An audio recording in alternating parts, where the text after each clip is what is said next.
So Valley Peaks is, similarly to what you were just describing, it's putting its foot forward as like a cozy game. But unlike a, Metroidvania cooking kind of game, this game's all about climbing and being out in nature. You play as a frog and you work at this company, and they're sending you to this park area called Valley Peaks to set up these radio towers on top of the mountains. For some reason, it's not 100% clear in the moment why. They're just kind of like, it's your job. Your dad was doing this. He disappeared, so now it's your job to go put up these radio towers. Huh. Um, So is it like Firewatch? Is it like that kind of vibe, or? Not exactly, no. It's it Firewatch, it kind of has like a similar sort of vibe of, being in nature, Sure. right? But Firewatch is very much like a walking simulator. Like you're Right. very much kind of just like exploring these environments. This is much more tactile in the gameplay department. Basically, I'm playing with a controller, but you can obviously do this with keyboard and mouse. Right. On the controller, the left and right trigger controls your left and right arm. So basically, let's use an example of like a rock wall, because in the tutorial area they have like some rock walls.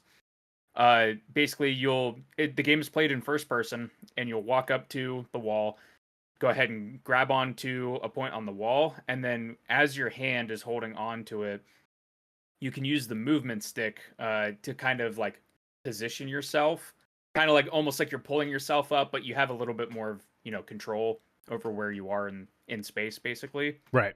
And then you can use your left arm to grab on to pull yourself up a little bit higher. You can grab on with both hands, and if that's for whatever reason you would need to do that, like if it's just like a specific kind of jump or whatever that you're trying to land.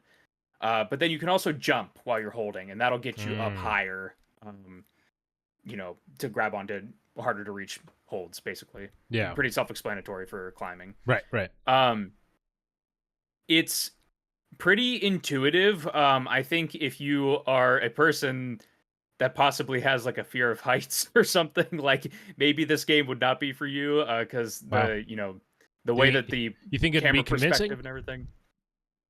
No, like, I obviously, like, as a person playing the game, it's just like, yeah, it's not like a massive mountain or anything like that, but just like from the first person perspective, the field of view and all of that, like you can definitely get a sense of height and everything, and precarious movement on small handholds is pretty common. The climbing gameplay, I think, is the most interesting stuff, though.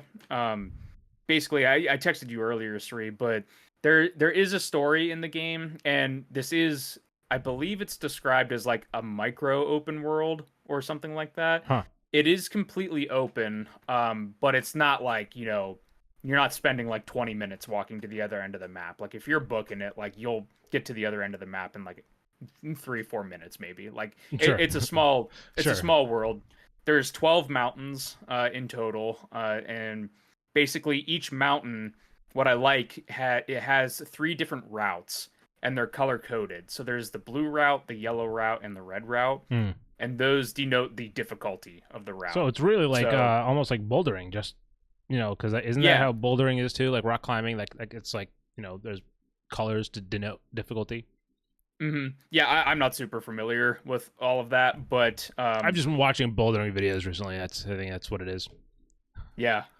It's cool though, because like, say like the most basic mountain that you go to, right, the blue route, it's just kind of like basic rocks, and you're like, oh yeah, I'm here, like I can just kind of surmount this by just using my hands, right? Then you go to the yellow route, and it's like, this about halfway, like kind of what's on screen right now, the rock face is like upside down, so I kind of have to like adjust my camera perspective to get like a better kind of trajectory to hit a specific handhold. And then you might do like the red route, and it's like, okay, now you actually have to like jump, because just using your hands isn't going to be enough. Like you're going to have to mix up how you're actually climbing the mountain, but it's all on the same mountain, which I think is cool. So it's like it kind of gives you a bunch of different ways to climb this mountain. basically the ultimate goal is, installing these radio towers. So like if you want to, you can just go up the blue route, which is the easier route, and plant the tower and be done with it there. But if you go through and climb each of the different routes, you get a little stamp on a stamp card.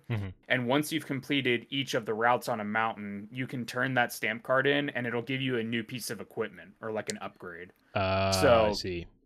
Like the first stamp card that I turned in, if I remember right, it gives you like a slow motion watch. And basically you can slow-mo, time to be able to make like a tricky jump or something like that. You eventually get things like paragliders, jetpacks, like a little rocket sled that helps you get around the environment. So it's definitely worth going out of your way to kind of explore these mountains fully and, complete each path. And like on certain mountains, there'll be like different characters you can talk to and little, things like currency and upgrade materials that you'll be able to find while you do them. So there's little rewards here and there that, incentivize you to climb these mountains. Now, part of what I was asking about, sure. my Firewatch thing was also like, is there a story that you're kind of like that you at all that you're kind of that engages you, or is it just about the gameplay? Like, is that the heart of the game, or is there like a narrative that you maybe either feels? So there is narrative. For me personally, it doesn't really feel like there's a whole lot there, at least currently, to really incentivize me to play it from a narrative perspective. Sure. It is a cozy game, so there's a lot of characters you'll come across that have like a sentence or two, like little micro stories or like a side quest. Like there's this one guy that is an archaeologist and he has a report due about dinosaur bones, and so you have to go around and find dinosaur bones for him, right? So it's like, but that's about like where the story starts and ends. Like sure. It's just like tiny it's little just reasons for you to engage with the gameplay. Exactly. Sure. The overall story, like I kind of alluded to, is like your dad, took you to this park and worked for this company, but has kind of disappeared or has died. Not really 100% clear on that. Yeah. Okay. And like there is like a hook there, but you only really get little glimpses of these things through kind of memories that you will find as you explore, or when you place the new radios down, you'll have somebody from the company like call you and be like, oh yeah, your dad was like such an expert climber and all this other stuff. So like it gives a little nuggets here and there. And pretty much where I got to last night, I'm about like 6 hours into the game, right? Yeah. There is a moment, I don't want to spoil it, but something significant does happen with the map that is facilitated by a story moment. Okay. So like I'm curious if I'm going to be getting into more story stuff now, or if it's just kind of going to be like, the inciting incident, right? To go right. Yeah. back into the map basically. So yeah, narrative wise, like also like for me personally, right? I get it's the popular thing to do for stories in media where it's, the nice, good-hearted people against the evil corporation, right? But I think that sometimes that gets a little bit too overdone. And like that's something that's kind of happening here where it's just kind of like, oh yeah, the evil corporation, turns out they're evil. And it's just like, yeah. Right. Yeah. So it's on one layer, I'm just kind of like, it's not really doing anything for me in that regard. In the other hand, like, it's not really, I wouldn't say it's like offensive or anything. Like, it's not, sure. So bad that I'm just like appalled by it. It's just kind of like there for me. But gameplay wise, going back to the climbing, I do want to get into why I think it's so interesting, right? Because I kind of built it up. I was like, yeah, you're climbing, right? Yeah. But what makes it so interesting is that some of the different mountains, I mean, this game is not realistic, I should also say. It's, you it's play as a frog. heavily, I was going to say it's also heavily filtered and has like, it's like cell shaded or, it's some sort very of a mix. Bright, saturated colors. Like, yeah. It's not a realistic game at all. And what that allows them to do is play with some really interesting mechanics on the mountains. So, at the very base level, if I'm going to give you like a really boring one to start out with, once you finish a route, back down at the bottom, a new board will appear with a time on it, and it'll be like a speed run challenge. So it's like, now if you want to open up this treasure Oh, chest, I see. get to the top of this route in like 10 seconds, right? So that's already like something where it's like, okay, it took me like 2 minutes to do this the first time. How am I gonna figure out how to like speed run this and, you know, take shortcuts on the way up and stuff? So that makes you think about the route differently. Uh-huh. But even on the gameplay front, so there's these, I forget exactly what they call them in game, but there's these things called like traffic rocks. And essentially what it is on certain mountains, there's these rocks that will change from green to yellow to red. And when they're green, you can grab onto them. When they're yellow, you can't grab on, but you can be holding on to the rock if you're already grabbed onto it. Mm. And if it turns red, it'll like detach you, or like you won't be able to grab it. Oh, I see. Right. And so they structure these rocks in a way where it's like there's different timings. So you have to figure out, okay, which rock do I need to jump to from the one I'm on and time it properly so that I'm not like falling, basically, whenever I go to jump it, right? There's these rocks that will crumble if you hold on to them too long. Right. There's rocks that are like, there's these spikes where if you hit a spike, it like launches you off. And those ones are really dangerous because like you could be like, you know, 5 minutes into a sketchy climb, hit a spike, and then, you know, your ass is on Yeah. on the ground, right? Yep. So there's like these really interesting kind of things that they throw in to spice up the climbing. There's these vines that will like sprout spikes. So it's just like you have to jump and climb onto these. There's these energy orbs that you'll come across that give you a double jump in the air. So they do interesting platforming with that, where it's like you're trying to chain double jumps into traffic rocks and stuff like that. So the game has a really nice kind of progression of difficulty when it comes to the climbing. And it also has enough there to vary up the climbing so that it doesn't kind of get like stale, like you're just kind of grabbing the same rocks but in different configurations, Right. which I really appreciated. Wow. Well, I mean, is it so? Are you finding it one of those games that you play to relax, or is it as for like a challenge? I know it's cozy, and there is a cozy mode to make it kind of even cozier. But like, I mean, are those time trials enough to bring you back, or like are those things something you're engaging with it at all yet, or you're kind of just going for the story? I tried it a right couple of times. More so, I just, you know, am going through the different routes and like fully completing the mountains more or less. Yeah. The time trials, like, basically they are fun to try to challenge yourself with, but the reward is basically just like some gears that you can use to like unlock other upgrades. So it's kind of like not like a dramatic kind of reward or whatever. It's just kind of like more bonus things that you can find like in the environment or by completing side quests. It's an interesting question. I am not playing on the cozy mode, so like I did, you know, make a conscious decision to play the more challenging mode of the game.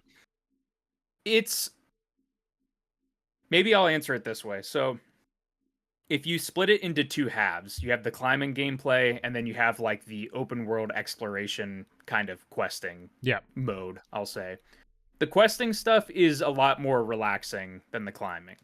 That you are just kind of like exploring the world, talking to people, finding items here and there, finding like little trinkets and currency in hidden spots, that sort of thing. That's a lot less stressful, right? The mountain climbing is not like, it's weird. Like, the game is fun and engaging when you're mountain climbing, so I wouldn't exactly say it's relaxing, right? Because there are several times where it's like, I'll be like upside down. This is my fourth or fifth attempt trying to climb this mountain, and I keep missing this one jump and like sending me all the way back down to the bottom. So like, it's not exactly relaxing in that way. Yeah. Unless I guess you find climbing, and you know, some people do find bouldering and rock climbing. Kind of releasing of the brain. Maybe you know, in 2 episodes when you come back and you're like, I'm pro rock climber. Maybe you're just hit that zen zone. Yeah, that's pretty much it. Like the side quest stuff. For me personally, basically how I described it to you, Sri, earlier for the audience listening is that I don't think that there's enough real meat on the bone for that kind of stuff. And again, Mm. if the goal of the game is to be, calm and cozy kind of stuff, like, I wouldn't expect there to be like, dialogue choices and things like that when you're Yeah, talking to people. sure. But like I feel like the You're not gameplay for the you're not killing a climbing, god by the end of this game. Is that what you're telling me? potentially we'll see. Basically like the gameplay from the climbing angle is so engaging and so varied that it just kind of feels really basic when you're doing the questing stuff, where most of it's just like, oh, I lost my glasses, they're over like in this area, go find my glasses please, and Yeah. stuff like that. So Have you it's ever played Bugsnax? no. I don't know why. I haven't played the game yet. I was hoping to get some time with it, but I have not. I've been busy with magical delicacies. But I don't know, something about like just the vibe of this game gives me Bugsnax like energy. That's a sentence I just said. Kinda. Is Yeah, it- at least from like I mean, do you watching chuckle at trailers all and in the stuff game? I of feel it. like that's a baseline. Do you have you found yourself chuckling at all in this game? Bugsnax has some chuckle worthy moments. Like here and there, like Sure. it's very like wholesome kind of Oh, okay, dialogue okay. and So it's stuff. not like So ridiculous though, like because I think that's the thing with Bugsnax. It's like some Mhm. ridiculous stuff, so you're just kind of like, oh, what the hell am I looking at? But I guess if they're going for that wholesome thing, it's a little bit different than Yeah, it's for sure a lot like of wholesome, just kind of like cutesy stuff. Not really, there might be a joke here and there, but it's not anything like super crazy, right? So And like I've I know maybe there's like giggled a mini couple games and times. stuff. Is that I like? I mean, obviously you're saying like there's not a lot of meat on those bones, but like, so is that with like, are those at all useful, or like, is there like are they engaging further than like? Because there's like, I mean, I'm looking at it and it says there's Mhm. Mortimer's boat race, or you can head to Bone Hill and partake in the pumpkin hunt. Yeah, they're mini games, I think, is obviously the appropriate way to say. Like they're very basic and very quick. And Sure, doing them, you get more of those like kind of rewards, like either sure, currency or upgrade points. yeah, So they're like fun distractions to be able to partake in, but they're not really like this dramatic thing that you could really sink a lot of time into. okay, It's usually like for the pumpkin hunt, for instance. The first time you do it, there'll be 4 pumpkins that spawn in this area. Go find the pumpkins. The next time you do it, there's 8 pumpkins. The next uh, time you do it, there's 12 pumpkins. And then once you're done after that, it's like, okay, there's no more stages. Like you've gotten the rewards and you found all the pumpkins, right? yeah, So it's just kind of like little distraction kind of things on that front. Um, One thing I do want to touch on is just a couple of like nitpicks or issues I have, because I do have some issues with the game so far. sure, Um, One thing that I want to point out is the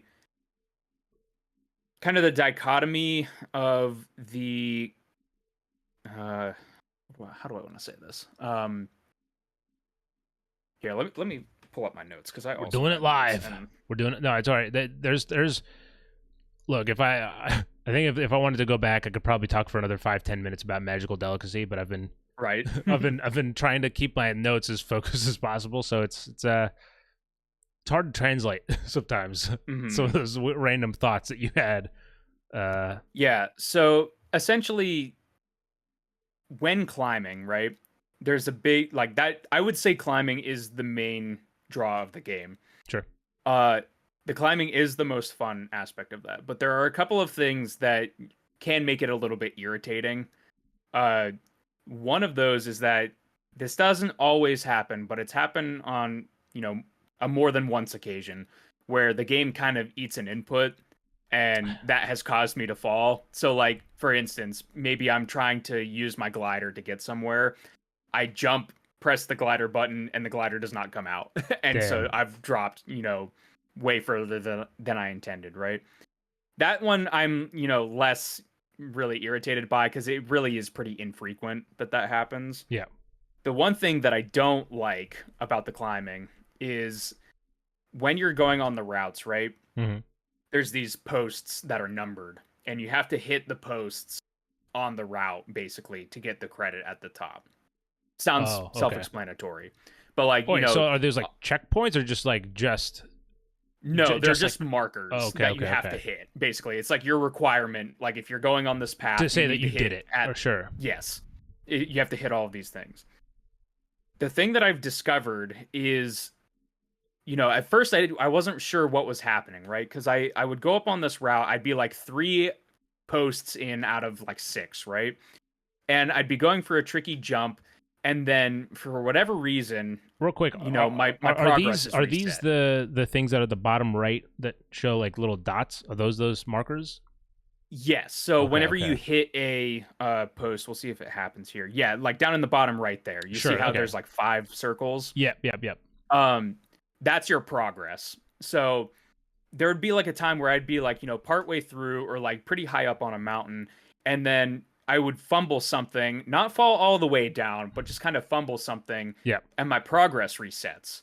And like if you climb all the way to the top from your stumble, it's just kind of like when you get to the top, and it's like, oh, so I have to restart the whole route now because like I fumbled once. What I think ended up happening is that I discovered I was using the gear, right? I was using the glider or the slow-mo things, and it was resetting my progress.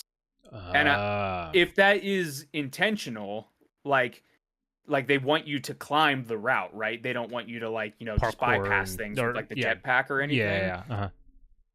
If that is the intention, I think that's really kind of weird because you're incentivized to climb these mountains to get the gear. So why would the game not want you to use the gear while you're climbing?